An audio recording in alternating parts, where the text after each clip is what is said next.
Merhabalar, kanalıma hoş geldiniz. Bir haftadır bizde havalar çok soğuk. Kar da yağıyor. Sokak hayvanları perişan durumdalar. Onların yiyeceklerinin üzeri karla örtüldü. Her yer bembeyaz kar. Hiçbir yiyecek bulamıyorlar. Bu köpek, sokak köpeği bizim eve doğru çok havlıyordu. Gece inanın saat 2. Makarna pişirdim ben. Eşime de dedim götürüp koyalım. Bir de karton aldık. Her yer ıslak. Yani hayvan bize bir şey anlatmaya çalışıyor. Aç herhalde dedim. Bir de işte ayakları üşüyor sanırım dedim. Böyle iki yere makarna koyduk. Makarnanın içerisine 3-4 tane köfte vardı. Onu koydum. Kemik suyu vardı. Onu koydum. Kemik suyuyla pişirdim makarnayı. Biraz tuz attım ve bakın çok şükür yiyor. Allah rızası için yesin. Bütün ailemin, akrabalarımın, komşularımın, arkadaşlarımın, dostlarımın ve siz takipçilerimin, bu videoyu izleyenlerin, hepimizin Allah rızası için başımız gözümüz sadakası olsun. Ölmüşlerimizin de hayrına olsun. Allah'ım kabul etsin inşallah. Bu şekilde dua ederek de koydum. Fatiha'da okudum. Allah'ın rahmetine kavuşmuş tüm yakınlarıma ve bana da bir Fatiha yok mu diyen tüm Hakk'ın rahmetine kavuşmuş olanlar için Allah'ım kabul etsin. Bu köpek de gerçekten açmış ve yiyor. Kartonu da koyduk ama üzerine belki oturur yatar diye işte hayvan düşünemiyor. Kartonun üzerine oturmadı ve gidiyor. Sabah da kedi için, sokak kedileri için buraya biraz süt, ekmek bırakıyorum ama bu kedi sadece süt içtiği için buna süt ve yumurta koyuyorum. Sütlü yumurta yapıyorum. Bu başka bir şey içmiyor. Hazır mama da yemiyor. Köfte, makarna hiçbir şey yemez. O kadar yemek seçiyor ki acaba hayvanların da mı damak tadı var? Hazır mama da yemiyor. Onu da denedik. Kuru mama, yaş mama da aldık. Ama kesinlikle yemedi. Sadece süt ve işte yumurtayı haşlayıp koyuyorum. Eşim sabah erkenden yine kuşlar için ekmek koymuş poşetin üzerine. Kuşlar da karşıda onu yiyorlar. Allah kabul etsin. İnşallah. Bu tür sadakalar çok iyidir. Bunlar birer sadakadır. Bizleri kazalardan, belalardan korur. Nimetlerimizin rızkını artırır. Ben herkese de böyle örnek olsun diye koydum. Özellikle gençlerimize örnek olsun, yol göstersin istedim. Allah razı olsun, benim komşularım da böyle beyaz örtüyle her yer kaplandığında onlar da yemek koyarlar. Karşı komşumun ben tenceresindeki yemeği döküp köpeğe götürdüğünü bilirim. Sokak köpekleri için koyduğunu bilirim. Allah onun da sadakalarını kabul etsin inşallah. Çoluk çocuğunu, tüm sevdiklerini kazalardan, belalardan korusun. Gerçekten çok önemli. Şöyle biz biraz daha kuşlar için ekmek koymak istedik akşama üzeri. Çünkü artık kuşlar karanlık olunca biliyorsunuz çekiliyorlar, e, uçmuyorlar sabaha kadar. Şöyle eşim poşeti yırttı, poşetin üzerine koyalım dedik. Karlarda ekmekler çok ıslanıp da hani çok soğuk, parmaklarımız dondu diyebilirim. Şöyle eşim küçük küçük parçalıyor ki yani her bir kuş bir tane alsın gitsin diye. Çünkü kuşlar da kedilerden, köpeklerden korkuyorlar. Saldırıya uğramaktan korkuyorlar. Yani hayvanlar için gerçekten yaşamak çok zor. Allah yardım etsin. Bu soğuk havada tüm hayvanlara, evsiz, barksız insanlara Allah yardım etsin inşallah.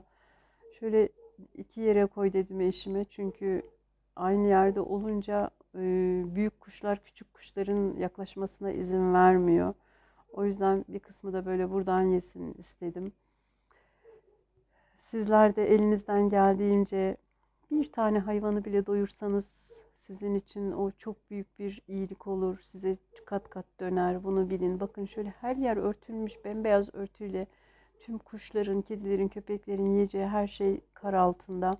Ve bakın hayvanların ayak izlerini görüyorsunuz. Kuşlar, kediler buralarda yiyecek aramışlar. E, Ne yazık ki bütün artık yemekleri sıkı sıkı bağlayarak çöpe koyuyoruz. Oysa ki çöpün yanına koysak onunla sokak hayvanları doyar. Ben yemek artıklarını kesinlikle çöpe atmıyorum. Çöpün yanına bir kapla koyuyorum. Oradan hayvanlar yesin diye. Şimdi bizim koyduğumuz ekmekleri bakın gelmeye başladılar. Gördüler ekmekleri. O kadar soğuk ki ellerim dondu. Kamera sallanıyor böyle. Biz biraz uzaklaşınca geldiler. Korkuyorlar çünkü acaba biz onlar için mi koyuyoruz yoksa onlara tuzak mı kuruyoruz diye hayvanlar sanırım onu düşünüyorlar. Bakın biz ayrıldıktan sonra birer birer inmeye başladılar. Yukarıda da birkaç hayvan kuş dönüyor böyle gözcülük yapıyor. Köpek geliyor ama o bir şey yapmaz. O akşam makarna verdiğimiz köpek. Yine de kuşlar korktu. Köpek de yiyeceği bir şey var mı diye onların yediğini görünce geldi ama o köpek ekmek yemiyor bunlar. Mama ya da makarna tarzı pişmiş yiyecekleri tercih ediyorlar. Bizim sokak köpekleri sanırım çok aç olmadıkları için besliyoruz bizler çünkü sürekli kuru ekmek yemiyorlar. Ben şaşırıyorum çünkü ben çok aç köpeklerin kuru ekmek de yediğini gördüm ama bizim kediler ve sokak köpeklerine sağ olsunlar komşular da baktığı için yiyecek koyduğumuz için sürekli kuru ekmeği çok tercih etmiyorlar. Kuşlar korkup gittiler ama şimdi tekrar geliyorlar. Onlar o köpeğin saldırmadığını biliyorlar. Bu çok uysal bir köpek. Şöyle bakın kuşlar yine geldiler ekmekleri yemeye. Gerçekten insan çok da mutlu oluyor. Böyle huzur buldum ben, mutlu oldum. Sizler de pencerenin önüne, balkonunuza böyle çok az ekmek, bulgur, arpa şehriye, mısır koyabilirsiniz bir avuç. Kuşlar için çok iyi olur. Kuşlar özellikle bu havada hiç yiyecek bulamıyorlar. Bir canlının hayatını kurtarmış olsanız, bir canlıya bu kar kalkıncaya kadar bakmış olsanız, o size çok sevap olarak döner. Ben öyle inanıyorum. Allah e, tüm yaşayanlarımız için sadaka olarak kabul etsin. Ölmüşlerimiz, hakkın rahmetine kavuşmuşlarımız için de hayır olarak kabul etsin inşallah. Hem benim hem sizlerin yaptığınız tüm iyilikleri. Şöyle arpa şehriye koymak istiyorum pencerenin önüne. Burada da bizim güvercinlerin yuvası var köşede. Güvercinler için koymak istiyorum. Onlar çekiniyorlar, pek inmiyorlar. Şöyle koyuyorum ben. Çok seviniyorlar, çok mutlu oluyorlar. Burada bunları bir gün yeter onlara. Yerler, başka kuşlar da gelip yerler. Buraya kedi de çıkamadığı için yüksek burası. Çok rahatlıkla burada yiyebiliyorlar. Gerçekten hani gençlerimiz de inşallah böyle bizlerden örnek alarak sadaka vermeyi öğrensinler. Sadaka çok önemli. Kazalardan, belalardan korur bizi. Şöyle ben akşam içinde bir tane yumurta haşladım. Kedi için koymak istiyorum kapının önüne. Çünkü geldiğinde orada yemek bulsun istiyorum. Çok mutlu oluyor. Bir hayvanı, bir canlıyı mutlu etmek, ona bir rızık vermek bizim evimizin bereketini de artırır. Şöyle biraz da süt ekliyorum üstüne. Biz bu kedi için özellikle süt alıyoruz sütü bittikçe ve bir marka var sadece onu içiyor. Başka sütü de içmiyor onu da söyleyeyim. Sadece bu şişe sütünü içiyor. Şöyle onun sütünü de merdivene koyuyorum. Hava çok soğuk olduğu için inmiyorum ben de. Burası da kuru oluyor. Burada içsin istiyorum. Gelir o da birazdan. Böyle makarna pişirdim akşam köpekler için. Böyle iki köpeğe yetecek kadar pişirdim ve bu su şişelerini atmıyorum. Kesip su şişelerine koyacağım. Biraz böyle sulu bıraktım. Çünkü bu kar yağdığı zaman hayvanlar susuz da kalıyor. Su bulmakta da zorlanıyorlar. O yüzden böyle yemeğin içinde su ihtiyacını alsın istedim. Biraz da kıyma koydum makarnanın içerisine. Biraz salça, yağ, tuz koydum. Böyle pişirdim. Bunu da köpekler için yine Allah rızası için çöpün yanına koyacağız.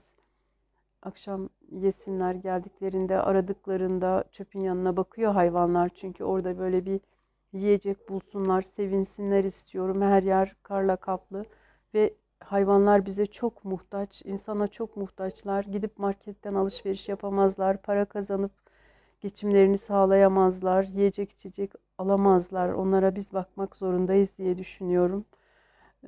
Şöyle hemen hazırladık. Eşim biraz uzağa koydu böyle ama sonra içi rahat etmedi. Çöpün yanında daha çok yiyecek aradıkları için tekrar çöpün yanına getirip koymak istedi. Çöpün yanı ıslak diye koymamıştı ama hayvanlar orada görmeyebilir endişesiyle çöpün yanına aldı tekrar.